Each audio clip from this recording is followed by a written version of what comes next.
আছে আছে। আসসালামু আলাইকুম। আমরা এখন আছি ফরিদপুর, পাবনা জেলার অন্তর্গত ফরিদপুর থানার সেই পানির যে রাস্তার উপর দিয়ে অসংখ্য পানি থাকে, থাই পরিমাণ পানি থাকে, সে দিঘুলিয়া ব্রিজ চলে আসছি আমরা।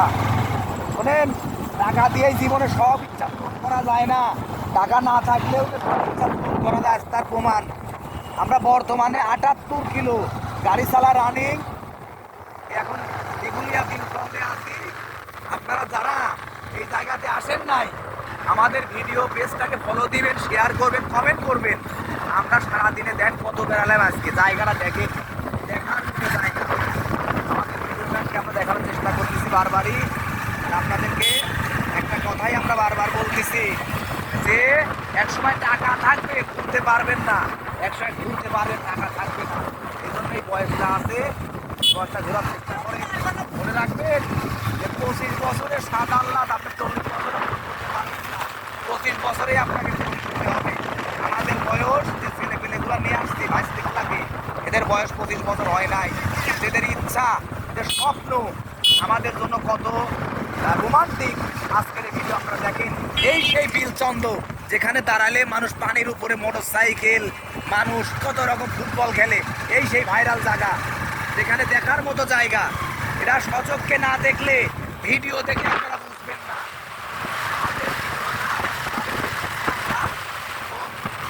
একদম মানে জ্বলন্ত, একদম রিয়েল লাইফ যেটা হয় সেটা আমরা দেখানোর চেষ্টা করি।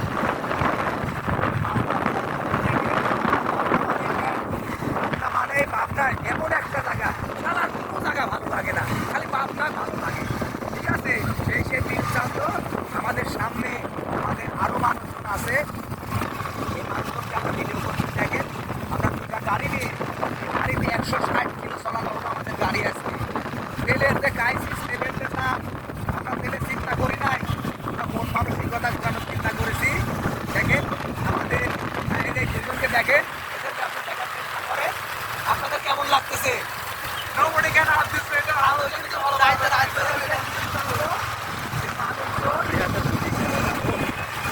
কি পরিবেশ, কি লোকেশন, মনে হচ্ছে জীবনে প্রথম জমিনের তেল ছিল যেরকম মনের মধ্যে উঠছিল, আজকে আমাদের সেই রকম একটা জায়গায় চলে আসছি। মানে কি বলবো, ভাষা হারিয়ে ফেলতেছি। একটা কথা আছে, যেতে নাই কিন্তু হয় তবু চলে দিতে হয়, তবু চলে যায়। এরকম একটা রবীন্দ্রনাথ ঠাকুর একটা কথা বলছিল, সেই কথাটা আজকে মনে পড়ে গেল। মনে হচ্ছে আবার আসি, আবার যাই, এরকমই একটা ভিডিও। আমাদের ভিডিও ম্যানকে অসংখ্য ধন্যবাদ এত সুন্দর একটা ভিডিও করে দেওয়ার জন্য। এই যে অনেক স্বপ্ন ছিল, অনেক আশা ছিল যে এই জায়গাতে আসবো, আজকে চলে আসলাম। কি বলবো আর।